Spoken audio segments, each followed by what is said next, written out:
we got a Corsair water cooler. So this is a 3-fan and header, which has also got the LED lighting on the front. It's RGB'd as well, so it should look really nice in the case that we can purchase for this as well. So let's have a look, see what's in the box, because this is a bloody big box and bloody heavy for what it is. I don't think my other coolant fan I had, well, coolant radiator I used before was as heavy as this one. So let's have a look what's inside the box. So there we go, it's the H150i Elite LCD Extreme Performance 360mm LCD liquid cooler CPU cooler. Bloody mouthful. As I said, on the front you can see the fan speed, and I think you can also see the CPU temperature on there as well. And obviously the fans are RGB too. Super chilled, as I said. So it comes also with software on here. You can configure the lighting as well to match your case as well. It's been interesting to see how that kind of works. And because all this, because we're using it as an UnRaid build, it'd be interesting to see if I can still talk to the actual RGB side, or whether that's just only available on Windows itself. So that's going to be interesting to have a look at a bit later on as well. So in the box, we've got tons of stuff.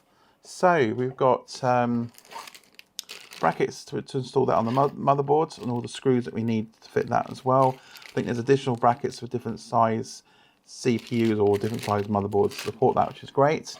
We've also got in here tons and tons of screws, which I expect that because that's be screwing all the fans and stuff on the CPU as well. And then in here we've got one CPU fan to take its apart. So it should have one lead for the fan and so RGB, one for the fan power itself. Yeah, quite nice. It's got a nice build to it. It feels good quality as well. Not something cheap. Again, this wasn't cheap either. So yeah, do expect a bit more meat on the bones, as I say. So you've got 3 of these fans. Obviously, running an UnRaid server on a long period of time, the fans will slowly generate, will fade over time, because these will be running 24/7 for the next 3 years solid, where gaming machines are, like I say, they're on or off basically. So I expect these to fail after year 2 or starting to run a bit slower, because the current UnRaid build I've got at the moment has been running for a lot longer than 3 years, and the fans on the cooler has already failed. So yeah, hence why this one needs to be built. So that's the third one as well, which is quite nice. But nice to see what they look like RGB'd as well. So here now we've got the main fan header itself and the actual rad as well. So we're trying to get that out of the box. Be careful because of the fins. And also we've got a I think this is the RGB headers, which is cool. I know the case has got one, and you also got then some extra cables for that. I think that's everything in the box. We'll get rid of that.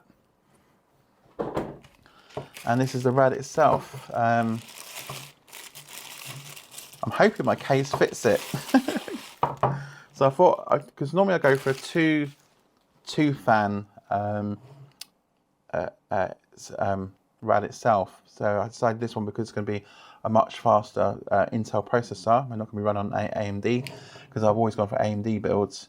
I thought we'd get a 3-fan base rad. So it's a lot longer than my other ones are. So these will potentially get screwed onto here, one on each. There we go.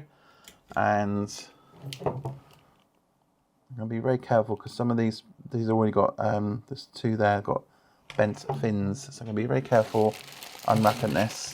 It doesn't give you a lot of leeway on the piping. It's very stiff piping. It's not very, very flexible.